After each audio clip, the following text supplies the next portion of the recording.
After playing the role of a wicked woman for a decade, my innermost thoughts were broadcasted live to everyone. In a desperate bid for survival, I diligently portrayed a malicious supporting character for 10 long years. Suddenly, the book transmigration system announced, "Congratulations, host, you are now free." What the system failed to mention was that this so-called freedom entailed broadcasting my genuine thoughts from the past 10 years directly into the minds of all those around me. Thus, the very moment I was pushed down the staircase by the male lead Fu Xian, he distinctly heard my inner voice. Finally pushed him away. Thank goodness, or else the chandelier falling in 3 seconds would have crushed him instead. Sigh. I've truly exhausted myself over these 10 years trying to save his wretched life. Fu Xian's expression froze instantly. Jiang Yao, you heartless woman. Why don't you just die? Fu Xian's voice was as sharp as ice, each word striking at my heart. I clutched my elbow, which had been bruised when he pushed me down, awkwardly sprawled on the staircase, gazing up at him. He towered over me, his handsome face twisted with disdain and hatred, as though I were nothing more than filthy refuse. Behind him stood his beloved, the radiant Su Wana, clad in a pristine white dress, shrinking tearfully into Fu Xian's embrace, casting timid glances my way. Brother Xian, please don't blame Sister Yao Yao, she just loves you too much. What a classic line. What a quintessential scene. For 10 years, I have been enacting this same drama daily. According to the script provided by the system, I should now rise menacingly, pointing a finger at Su Wana, and scornfully declare, "You wretched creature. It's all your fault for seducing Fu Xian. I shall tear your face apart today." Yet before I could utter a word, the cold, mechanical voice of the system echoed in my mind. Ding. Strategy task completed. Host Jiang Yao, congratulations, you are free. I was taken aback. Free? Just like that? Before I could fully grasp this revelation, a sharp, piercing crack resonated above me. I jerked my head upward. The lavish crystal chandelier in the banquet hall was plummeting from the ceiling, aimed directly at the spot where Fu Xian and Su Wana stood. My pupils dilated, and I instinctively shouted, "Get away!" But the persona assigned to me by the system was that of the malicious supporting character, not the heroic savior. For the past decade, to save him, I had resorted to various schemes and traps, pushing him away from the brink of death time and time again. This time would be no different. In the final 3 seconds before the chandelier crashed down, I summoned every ounce of strength, scrambled to my feet, and dashed forward, shoving Fu Xian aside. He stumbled back, while I, having exerted too much force, tumbled down the staircase. Boom. A thunderous sound erupted as the chandelier shattered where I had just pushed him. The room erupted into screams. My body felt as if it had been dismantled, my forehead striking the steps, warm blood trickling down. Through my blurred vision, I saw Fu Xian standing unscathed, though his expression was one of extreme displeasure. He likely thought I was merely employing another ploy to elicit his sympathy. Indeed. His cold voice rang out once more, "Jiang Yao, what trick are you playing this time?" The pain left me speechless, and I could only critique silently in my mind. At least I had pushed him out of harm's way. Otherwise, he would have been struck by the falling chandelier 3 seconds later. Sigh. I had truly worried for his life over these 10 years. This dog of a man, how is it that he survives everything, car accidents, falls, kidnappings, and assassination attempts without me? Forget it. Now that I am free, his life and death are no longer my concern. Just as I was about to close my eyes and savor my hard-won freedom, I noticed an eerie silence enveloping the room. Everyone was staring at me with expressions of shock, as if they had seen a ghost. Especially Fu Xian, whose typically stoic face now bore the marks of astonishment, confusion, and bewilderment. He stood frozen, as if struck by lightning, fixated on me, his lips moving yet failing to form any words. I was subsequently taken to the hospital, where the Fu family's private doctor treated my wounds, stitching up my forehead and placing my arm in a cast due to a minor fracture. Lying in the hospital bed, I stared at the ceiling, my mind a blank slate. Free. For 10 years, I had been a puppet, doing whatever the system commanded to earn survival points. I had insulted Fu Xian, bullied Su Wana, and turned myself into a complete farce. Now, I could finally be myself again. The first thing I would do was distance myself from the walking source of disaster that was Fu Xian. As the door to my hospital room swung open, Fu Xian entered. He had changed out of his disheveled suit into a black shirt, his expression still as dark as ever. Behind him, Su Wana was notably absent. "You're awake?" His voice was hoarse. I ignored him, turning my gaze toward the window. Seeing him annoyed me. After 10 years, I was nearly fatigued by the sight of his unchanging face. I needed to hasten my discharge and book a ticket to travel the world. Fu Xin's demeanor visibly stiffened. He approached my bedside, pulled out a chair, and sat down, studying me with a complex expression. Earlier in the banquet hall, he paused, seemingly searching for the right words. What was it I heard? My heart sank. He heard that? How could he hear my thoughts? Could this be what the system meant by freedom? Was it broadcasting my inner monologue live? Tentatively, I thought to myself, what a lovely day for a demise. Fu Xin's face turned ashen, and he abruptly stood up, the chair scraping against the floor with a jarring noise. Jiang Yao. He nearly growled my name through clenched teeth. Don't go too far. I understood. I truly understood. The system was not granting me freedom. It had simply swapped me from one cage for another, a larger one made of glass with no privacy. I was so enraged that I nearly leapt from the bed. Damn system. I wish your CPU would overheat, your circuits would burn out, and your code would become a chaotic mess, only to be struck by lightning on your way out. Fu Xin remained silent. His expression shifted from anger to suspicion, and then to a depth I could not comprehend. It seemed he was trying to ascertain something, inching closer to me, his dark eyes swirling with inscrutable emotions. So, you pushed me not to gain my attention, he said, his voice strained, but to save me? I shut my eyes, refusing to answer such a foolish question. Did he want me to admit that for the past decade, I had been a fool, enduring his disdain while silently shielding him from all calamities? I could not bear such humiliation. Save him? I would rather he perish. I had pushed him simply because he was in my way, standing there like a useless pole. Fu Xin reached out a hand toward me, halting midair. The atmosphere in the room turned oppressive, as if the very air had solidified. Jiang Yao, he enunciated deliberately. Look me in the eyes and say it again. I couldn't be bothered to respond. After all, he could hear me. What difference would it make if I spoke? Insane. Why should I heed you? Fu Xin, you'd best leave now and not disturb my plans for retirement. My idyllic fantasies were ruthlessly interrupted by him. You're not going anywhere.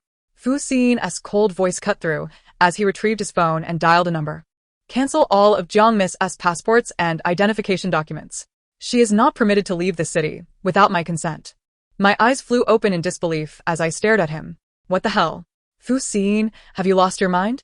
By what right do you restrict my freedom? That's illegal. He hung up the phone, gazing down at me from a lofty height, his eyes brimming with a kind of obsessive madness. Illegal? Jiang Yao, which of the things you did to me was not against the law? You shall not leave my side until you have elucidated everything. I was infuriated to the point of laughter. Explain? Explain what? Should I elucidate how I masqueraded as a corporate spy to rescue him, leaking his business secrets to his rivals, when in truth that document was evidence of his rivals' criminal activities? Or should I clarify how I deliberately wrecked his car during a race to ensure he missed the competition, thus avoiding a series of explosions? Perhaps I should elucidate how, in my attempt to save him, I poured ink into his favorite antique vase, provoking him to imprison me, only for that very private jet he was to take to meet with disaster that day? How could I possibly explain these actions? Should I confess that I possess a system capable of foreseeing his demise? Would he believe me? He would only think I was mad. Fu Xin, you are nothing but a megalomaniac, a paranoid, a control freak. I have no explanations to offer you. I have endured enough over these past 10 years. Let me go. My heart roared with indignation, yet outwardly, I maintained a facade of indifference. With each silent accusation I cast upon him, Fu Xin's complexion drained of color, inch by inch. The fury in his eyes gradually extinguished, replaced by a thick, inextricable pain and regret. He opened his mouth to speak, yet ultimately, he merely let his hands fall in defeat. I'm sorry, he murmured. Jiang Yao, I am sorry. These 3 words were what I had awaited for a decade. Yet upon hearing them now, I found them to be profoundly ironic. Fu Xin's apology did not merit my forgiveness. He had constrained my freedom, and I would not forget this debt. I spent 3 days in the hospital, and he remained by my side for the entirety. The mountain of documents from his company was all transported into my hospital room. As he attended to business matters, I lay in bed watching dramas or cursing him in my mind. Initially, with each insult I hurled, his expression grew increasingly grim, the veins in his hand, gripping the pen, bulging with tension. Yet as time passed, he seemed to adapt. Regardless of how I derided him as a dapper beast, capitalist scoundrel, or walking refrigeration unit, he maintained his composure, continuing to peruse the documents. His psychological fortitude was remarkably robust. That afternoon, an unexpected visitor arrived in the ward. Suvanea. She entered with an exquisite fruit basket, clad in a delicate pink dress, her face adorned with light makeup, appearing pitifully fragile. "Sister, I came to see you," she said, placing the fruit basket down, concern etched across her features. "Is your injury feeling any better?" I rolled my eyes. Here she comes, the White Lotus heroine, armed with her script. Is the next line going to be, "It's all my fault. If it weren't for me, you and Brother Scene wouldn't have quarreled"? Su Wanner's smile froze on her face. She looked to Fu Xin for help, but he merely lowered his head, feigning interest in his documents, not even lifting his eyelids. Su Wanner bit her lip, her eyes welling with tears, on the verge of breaking down. "Sister Yao Yao, I know you dislike me. That incident was entirely my fault. If you must blame someone, blame me, and please don't be angry with Brother Scene anymore." I raised an eyebrow. "Oh, the lines have escalated? She is playing the retreat to advance tactic? Unfortunately, I am no longer susceptible to your charms. Previously, I had to cooperate with your theatrics for the sake of a mission, but now..." I threw off the covers and sat up, smiling sweetly at her. Miss Su, you jest. "How could I possibly blame you? I owe you my gratitude." Su Wana was taken aback. "Gratitude? Indeed." I nodded earnestly. "If it weren't for you, how could I have discerned what a foolish and arrogant man Fu Xin truly is? I've come to realize that such a man is best left to those who desire him. I certainly do not. Trash is meant to remain in the trash can. Just perfect for the two of you to pair up, so you can stop wreaking havoc on others." Uffed! A suppressed laugh erupted from the side. It was Fu Xin's assistant, Lin Qian. He had just entered with a document and had fortuitously overheard our conversation and my internal monologue. At this moment, he was desperately stifling laughter, his face turning a shade of deep crimson. Fu Xin's expression darkened ominously. He lifted his gaze, casting a deathly stare at Lin Qian before it landed on me. Su Wanner's complexion fluctuated dramatically, a spectacle to behold. "Sister Yao Yao. How can you speak of Brother Scene in such a manner?" She looked at me in disbelief. "He loves you so much." "Loves me?" I scoffed as if I had heard the greatest joke. "He loves me, yet he unreservedly blamed me for being pushed down the stairs by another woman, treating me like a criminal?" I gestured towards the two bodyguards at the door. "Miss Su, do you truly equate this with love? If so, you have certainly redefined the word. This thought process would make a fantastic script." Su Wano was rendered speechless, her small face flushed with embarrassment. Her pleading gaze once again turned to Fu Xin. This time, Fu Xin finally reacted. He set down the documents, stood up, and walked over to Su Wanner. I couldn't help but smirk inwardly. "Oh, feeling sympathetic now? Ready to defend your beloved white moonlight?" Fu Xin did not glance at me but spoke to Su Wanner in a flat tone. "You should return now." Su Wanner was taken aback, her tears shimmering in her eyes. "Brother Xin," she began. "Go back." Fu Xin's tone grew firmer, leaving no room for argument. Su Wanner cast him a look of grievance, then shot me a resentful glare before she reluctantly turned to leave. In the ward, only the three of us remained. Oh no, rather two. With Lin Qian nearly bursting from laughter at the side.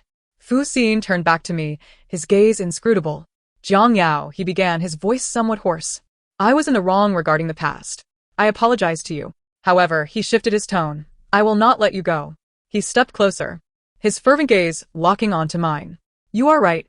I have been a fool. I have been foolish for 10 years, and now I refuse to be foolish any longer. I demand an answer. Regarding the chandelier, regarding everything that transpired over the past decade, I seek the truth. The truth? The truth is you are a calamity incarnate. Where you go, disaster follows. Whatever you do, chaos ensues. And I am merely a bodhisattva who crossed paths with you by sheer misfortune, destined to assist you through your tribulations. Now that my duties are fulfilled, you are free to go wherever suits you." My mind was a whirlwind of thoughts, yet my expression remained tranquil. Fu Xin's face shifted from dark to pale, then pale to dark again. Ultimately, he took a deep breath, as if making a momentous decision. "Very well. If you do not speak, I will investigate myself." Fu Xin was true to his word. The following day, Lin Qian arrived with a mountain of documents, all purported evidence of my past schemes against Fu Xin over the last decade. He proceeded to re-examine each incident before my very eyes. The first incident was from 3 years ago, when I leaked confidential information from his company. Once, Fu Xiyuan nearly suffered a loss of a project worth billions due to my betrayal. He confined me within the villa for an entire month. Now, Lin Xian presented the latest investigation results before him. President Fu, we have clarified the matter. The opposing company we competed with back then was indeed a shell corporation, whose sole aim was to deceive us of our core technology. Shortly after acquiring the fake confidential information from Miss Jiang, that company was sealed off for fraud, and its responsible party remains incarcerated. Lin Xian paused, cautiously glancing at me. Moreover, our investigation revealed that it was also Miss Jiang who anonymously reported that company to the police back then. Fu Siyuan's grip on the documents tightened, his knuckles turning white. He remained silent for a long while before raising his gaze to meet mine, his eyes reflecting a vulnerability I had never witnessed before. Why? He inquired. Why didn't you tell me? I could barely muster the energy to respond. Tell you? Should I reveal that I possess a system capable of foreseeing your impending betrayal? That would only lead to you regarding me as a monster, sending me to a research facility for dissection? Fu Siyuan merely opened and closed his lips a few times, ultimately saying nothing, only picking up the second document. The next issue pertained to the car incident I had caused. Lin Xian's voice trembled ever so slightly. President Fu, we have also investigated the aftermath of that race. The driver who won the championship, on his way home after receiving the award, suffered brake failure and plunged off a cliff, resulting in both vehicle and life lost. The police investigation uncovered that someone had tampered with his car. He continued, the original target of the tampering was you. The hospital room fell into a deathly silence. Fu Siyuan's breathing grew labored. He lifted his head, his eyes reddened and fixed on me, resembling a wounded beast. So, you crashed my car to save me? I stifled a yawn, turning away from him. What else could it be? Did you think I had nothing better to do than spend millions on a new car just to create a ruckus? Fu Siyuan's towering figure swayed slightly. It seemed he could hardly bear the weight of this successive barrage of revelations as he slumped into the chair, his hands pressing painfully against his face. Lin Xian stood by, not daring to breathe. I felt Fu Siyuan's gaze burn into my back like a branding iron. After what felt like an eternity, I heard him mutter in a voice nearly broken, Jiang Yao, what have I truly done to you? What had he done? Honestly, not much, merely treated me as an enemy, a lunatic, and refuse. But that was of no consequence. At least I am free now, and from here on out, paths will diverge. Once I leave the hospital, the first thing I will do is exhaust your credit card, reclaiming what you owe me in emotional damages over the past decade, principal and interest included. Lost in my delightful fantasies of shopping, I was oblivious to the fact that the moment Fu Siyuan heard my thoughts, he abruptly lifted his head, a glimmer of light flashing in his reddened eyes. On the day of my discharge, Fu Siyuan personally came to collect me. Behind him trailed a line of bodyguards clad in black, along with Lin Xian, who held a large bouquet of champagne roses. To an outsider, it would appear as if a prominent figure was making an appearance. Jiang Yao. Fu Siyuan approached me, Presenting a black velvet box. Upon opening it, I discovered a black card and a set of keys. The card has no password. Feel free to use it as you wish. He gazed at me with fervor. The keys are for the hillside villa, and all my properties, including sports cars, have been transferred to your name. I was taken aback. What the hell? Has this man suddenly turned over a new leaf and started treating me well? No, something's amiss. There must be a catch. Appare li perceptible smirk grenzt Fu Siyuan ses lips. There is no trickery. It was as if he could see through my thoughts, or rather, he could hear them. This is what I owe you. He paused, a hint of supplication in his tone. Is the compensation for your emotional distress sufficient? If not, I can add more. I was left speechless. Is the world of the wealthy truly this uncomplicated? I silently accepted the card and keys, deciding to temporarily overlook his past confinement of me. After all, it would be foolish to squander an opportunity due to money. I suppose I can grant you a partial forgiveness, just this once. Fu Siyuan's eyes lit up instantly, as if he had received an enormous favor. His expression radiated an unfamiliar joy. I felt somewhat unnerved under his gaze and hastily changed the subject. I won't be residing in your villa. Take me back to my own home. His expression visibly soured. Your home? He furrowed his brow. That small, dilapidated apartment? What of its size? What of its condition? That is my home. No golden or silver nest can compare to one's own abode. Besides, living in your territory, would I still possess any freedom? Who knows when I might inadvertently offend you and find myself confined again? Fu Siyuan's face darkened further. I will not confine you again, he hastily assured. I swear. I had no faith in his words. A man's words are often deceptive. Anyone who believes them is a fool. Fu Siyuan appeared wounded, resembling a golden retriever abandoned by its owner. Ultimately, he relented and drove me back to my small apartment himself. Standing at the base of the apartment building, he gazed at me with reluctance. Jiang Yao, may I come to see you tomorrow? I waved the black card in my hand. It depends on your behavior. With that, I turned to leave without looking back. Tomorrow, I shall max out this card and watch him squirm. To my surprise, Fu Siyuan did not appear distressed. Instead, he chuckled softly, a sound laced with relief. On my first day of freedom, I slept until the sun was high in the sky. Without the system's relentless demands or burdensome tasks, this sensation was utterly delightful. I hummed a tune, rummaging through my wardrobe for quite some time before selecting a beautiful dress and applying a meticulous makeup, ready to indulge in a shopping spree. Just as I opened the door, I was met by Fu Siyuan's enlarged, handsome face. Clad in casual attire, he held an assortment of breakfast bags, poised to ring the doorbell. I was taken aback. What are you doing here? I came to bring you breakfast. He handed me the items with a charming smile. Not knowing what you liked, I bought a bit of everything. I observed the dark circles under his eyes and the slightly wrinkled clothing. This fellow. Had he been waiting downstairs all night? Fu Siyuan esse gazefolterd. No, I just arrived. A blatant lie. The creases in his collar could practically ensnare a fly. Fu Siyuan instinctively reached to adjust his collar, his expression somewhat awkward. I chose not to confront him, accepting the breakfast and attempting to close the door. However, he swiftly blocked it with his foot. Jiang Yao, he looked at me with pitiful eyes. May I come in for a moment? Just for a little while.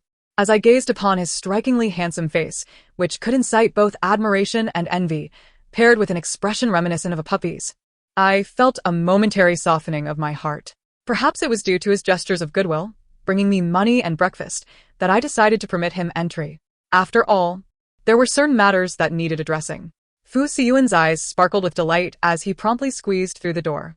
My modest apartment, a one-bedroom abode, had been adorned with warmth and coziness.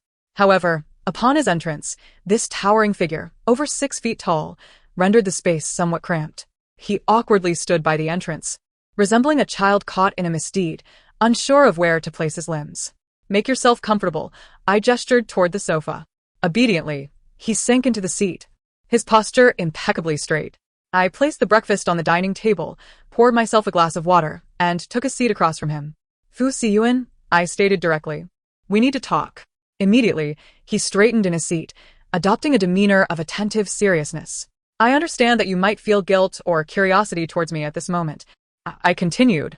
Regardless of which sentiment it is, I wish for you to comprehend that our relationship has come to an end. Over the past decade, the charade has exhausted me, and your resentment has surely worn you down as well. Now that we have finally liberated ourselves, let us each pursue our own paths. His complexion paled drastically, and he abruptly rose, visibly agitated. What do you mean by end? Jiang Yao, you cannot simply leave. I do not consent. I furrowed my brow at him, fully aware that reasoning with him would prove futile. This man's obstinacy seemed incurable. You may disagree, but you must accept it, I retorted with a stern expression. Fu Siyuan, listen closely. I, Jiang Yao, wish to sever any ties between us. I will return the money you have given me. From this moment forward, you shall tread your own path while I navigate mine. That's impossible. His eyes flared crimson, akin to an enraged lion. He advanced toward me step by step, emanating an oppressive aura that nearly rendered me breathless. Jiang Yao, you have saved me countless times, and I have yet to repay you. How can you leave?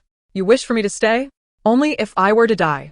His brazen demeanor incited a mix of amusement and exasperation within me. Repayment?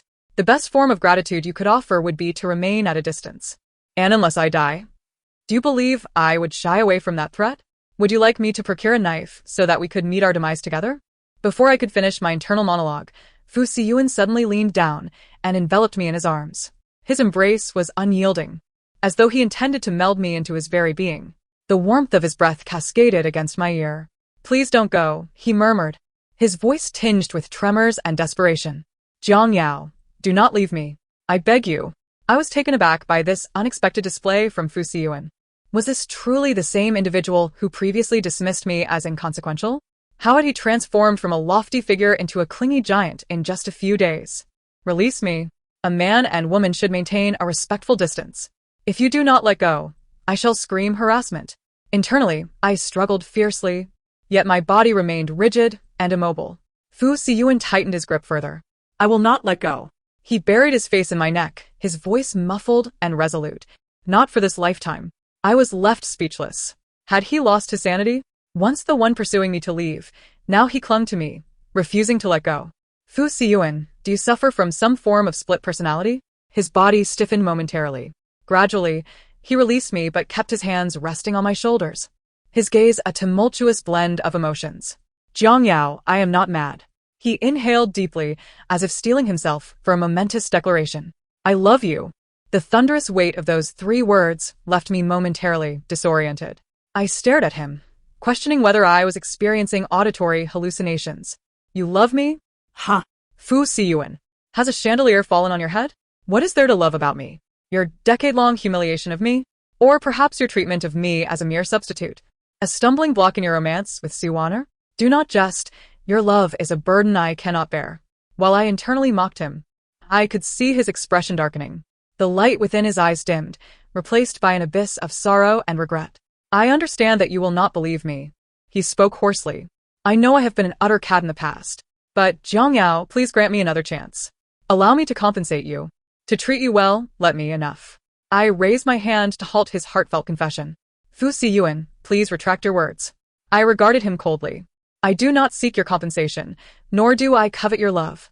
I simply wish to live my own life now. Please do not intrude upon it. I issued my decree for him to leave. Fu Siyuan remained rooted to the spot, his gaze fixed on me, as if attempting to etch my image into his soul. After a long silence, he nodded. Very well. I will not disturb you. With that, he turned and departed my apartment, exuding an air of melancholy. Observing his desolate figure, I felt no sense of satisfaction, only a nagging irritation. At last, he has left. I hoped he would honor his word and refrain from reappearing.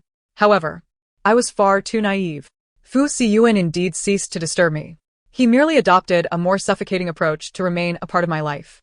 The following day, as I embarked on a shopping spree, I discovered upon entering the mall that it had been entirely cleared for my benefit. The manager and a host of attendants stood at the entrance, bowing deeply. Miss Jiang, President Fu has instructed that the entire mall is to serve only you today. I was taken aback. Fu Siyuan, you extravagant fool. Clearing a mall doesn't come without a price. Entering a luxury boutique, I casually picked up a bag, only to be met with an enthusiastic sales associate. Miss Jiang, you have exquisite taste. This is our brand's latest model, limited to 3 worldwide. And President Fu has already purchased it for you. I was speechless. At another jewelry store, I admired a necklace. The attendant beamed brighter than flowers, exclaiming, Miss Jiang, this is the Tears of the Stars that President Fu specifically acquired for you. The designer insists that only someone of your caliber deserves its beauty. Once again, I was left voiceless. After a day of shopping, I returned home empty-handed. Everywhere I went, everything I desired had already been purchased by Fu Siyuan in advance. That evening, as I opened my door, I was greeted by a mountain of shopping bags and gift boxes, leaving me momentarily speechless. In the center of the living room stood Fu Siyuan, wearing an expression that begged for approval. Do you like it? He asked. I prepared all of this for you. I looked at him, rendered speechless by my fury. Like it? Fu Siyuan, are you humiliating me with your wealth? Do you think that having money makes you superior? Do you think that this will atone for the pain you have inflicted upon me in the past? I declared with a piercing intensity. Let me assure you, it is impossible. The smile on Fu Siyuan's face faltered, his complexion gradually draining of color, rendering him pale. I did not mean it that way. He stammered in a flustered manner. I merely wish to bring you joy. I am at a loss as to how I can earn your forgiveness. Lin Qian mentioned that girls are fond of such gestures. Observing his helpless demeanor, my anger inexplicably diminished by half. What a misguided suggestion from that dog-headed strategist, Lin Qian. Did he think I lacked such trivialities? What I yearned for was freedom. Fu Siyuan seemed to seize upon the essence of my words, his eyes brightening with curiosity. Freedom? He inquired tentatively. What kind of freedom do you desire? As long as you voice it, and it is within my capabilities. Gazing at him, a sudden idea struck me, one that might shatter his resolve entirely. I smirked and approached him, reaching out to entwine my fingers in his tie, pulling him closer. My warm breath fanned against his face. Fu Siyuan, I whispered tantalizingly and dangerously in his ear, you wish to compensate me, do you not? Very well. I want you. I paused, satisfied as I beheld the flames igniting in his eyes. I want you to retrieve, one by one, all that Suwana has taken from me over the years. I demanded that he personally obliterate his cherished white moonlight. I wanted him to choose between his so-called true love and me, his enemy. Fusian, do you dare? His body stiffened abruptly, the fire in his eyes extinguished, replaced by shock and disbelief. What did you say? I said, I emphasized, enunciating each word. I want you to destroy Suwana. Releasing his tie, I stepped back, watching him with a sense of calm intrigue. What's the matter? Are you afraid? Do you not adore me? Do you not wish to compensate me? Is this trivial task beyond your capabilities? Fu Xian's expression darkened to an extreme degree. He regarded me with a gaze that wavered between struggle, anguish, and a hint of an inscrutable emotion. I was acutely aware that my demand was excessive. Suwana was his beloved white moonlight, the one he had cherished for a decade. Despite the revelations of the past, 10 years of affection could not simply be severed. I intended to use Suwana to compel him, to force him to confront his own heart, and to ultimately let go. Hesitating, were you? I knew it. All that talk of love and compensation was mere pretense. The moment his white moonlight was mentioned, he faltered. Fu Xian, you coward. My inner voice pierced him like daggers, his pallor intensifying. He clenched his fists tightly, the veins on the back of his hands bulging, as though he were enduring immense suffering. Just as I suspected he would refuse, he lifted his head, his eyes, now reddened, locking onto mine. Very well. He forced out a single word through gritted teeth. I agree. I was taken aback. Did he truly agree?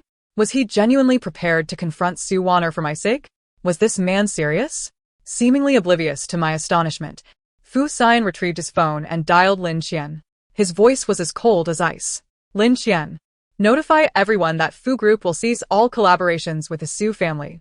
Furthermore, investigate everything Suwana has done under my name over the years, gather evidence, and present it to the media. I want her to be utterly disgraced. On the other end of the line, Lin Qian appeared taken aback, stammering, Fu Zong, are you certain? Me Su. I am certain, Fu Xian interrupted, his tone leaving no room for argument. Do as I say. After hanging up, he turned his gaze back to me. Are you satisfied now? I regarded him, my emotions a tumultuous blend.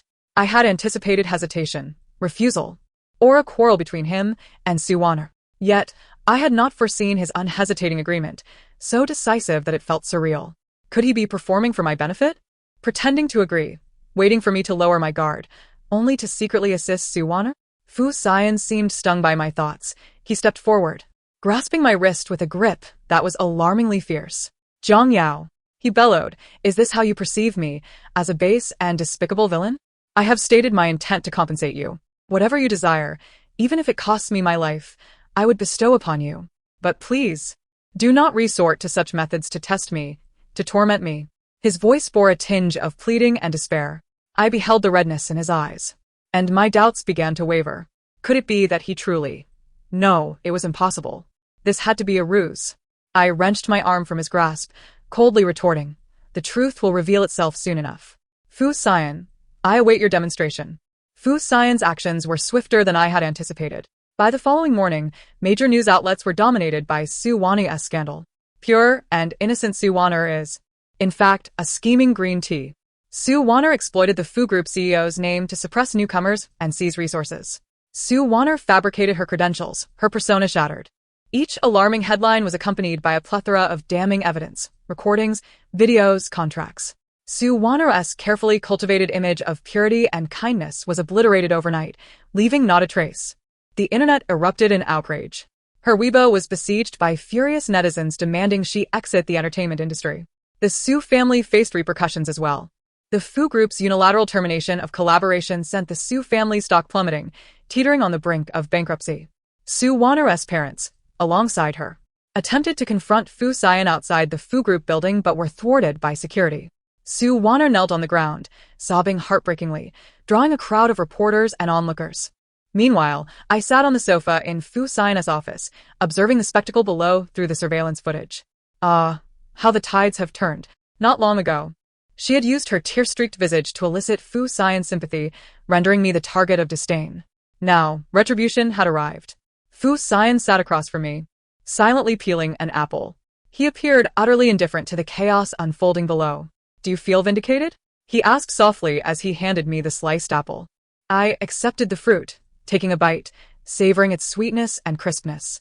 Perhaps it is satisfactory. But truly, this was merely the beginning. She owes me more than this. Fu Siyuan's hand, peeling the apple, paused momentarily. He lifted his gaze to meet mine, inquiring, "What else do you desire?" I offered a faint smile, choosing silence. At that moment, a knock echoed through the office door, and Lin Qian entered. "President Fu, Miss Jiang," he greeted respectfully before reporting. "Miss Su has been causing quite a commotion downstairs, threatening that if you do not see her, she will end her life at the company entrance." I raised an eyebrow. The old ploy of crying, creating a scene, and threatening self-harm? How dreadfully unoriginal. Fu Siyuan's brow remained unfurrowed. "Let her make a fuss," he replied coldly. "Call an ambulance to stand by. I cannot afford a mess on my premises." Lin Qian nodded. Understood. After Lin Qian departed, the office returned to its tranquil state. I regarded Fu Siyuan, suddenly feeling a veil of enigma surrounding him. Did he truly harbor no lingering feelings for Su Honor? Just then, my phone rang.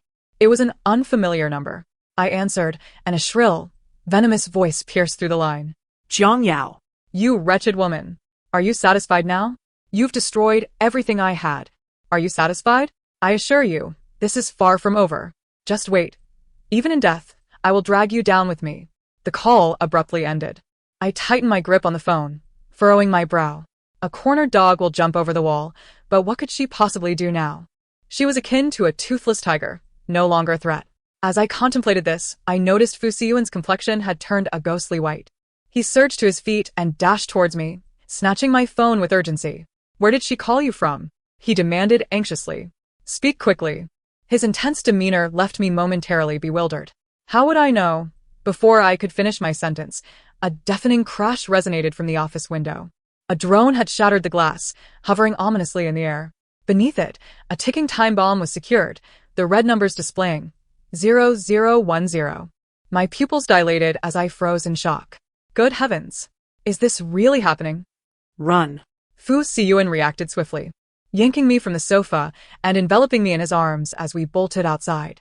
His chest was solid and warm, the rhythm of his heartbeat resonating strongly. In that instant, I found myself devoid of fear.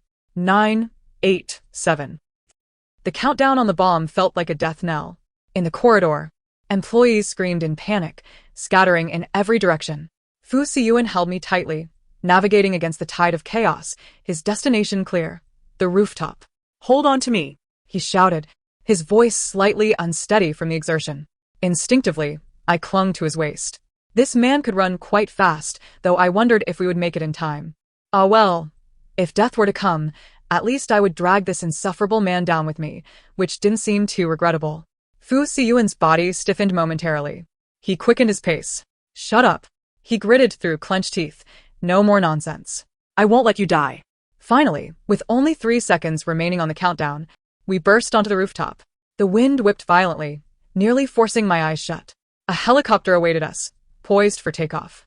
Fu Siyuan lifted me effortlessly, leaping aboard just as we secured the doors. A thunderous explosion erupted behind us, the sound reverberating through the air. The fiery inferno erupted from his office, engulfing everything in its vicinity. The entire building trembled violently. I pressed against the window, staring down at the sea of flames below, my heart racing with lingering dread. What a lunatic! Su Honor truly was insane. She intended to take us both down with her. Thankfully, Fu Siyuan had reacted swiftly. I instinctively turned to look at the man beside me. He leaned against the back of his seat, pallid, beads of cold sweat dotting his forehead, gasping for breath. His arms remained tightly wrapped around my waist, refusing to loosen. "Are you all right?" I asked almost unconsciously. He lifted his gaze to mine, his dark eyes swirling with relief and fear. He did not answer my question, but instead pulled me even closer into his embrace. "Thank goodness," he croaked, his voice hoarse and tinged with an imperceptible tremor. "Thank goodness you are unharmed. Jiang Yao, thank goodness you are safe." He repeated the phrase as if seeking confirmation. I found it difficult to breathe in his hold, yet I made no move to push him away. At that moment, my heart was in disarray. This man seemed genuinely concerned for me. It wasn't an act. "Fu Siyuan, what are you truly?" My thoughts were interrupted by the urgent ring of my phone. It was Lin Qian calling. Fu Siyuan released me to answer, his expression darkening instantly. What did you say? She escaped? A bunch of useless fools. Find her. Turn the entire city upside down if you must, but bring her to me. He hung up, his face contorted with rage. Suwana has fled, he informed me. I nodded, acknowledging the grim news. A monk may run, but the temple remains. She was now a wanted fugitive, with no money to her name. Where could she possibly go?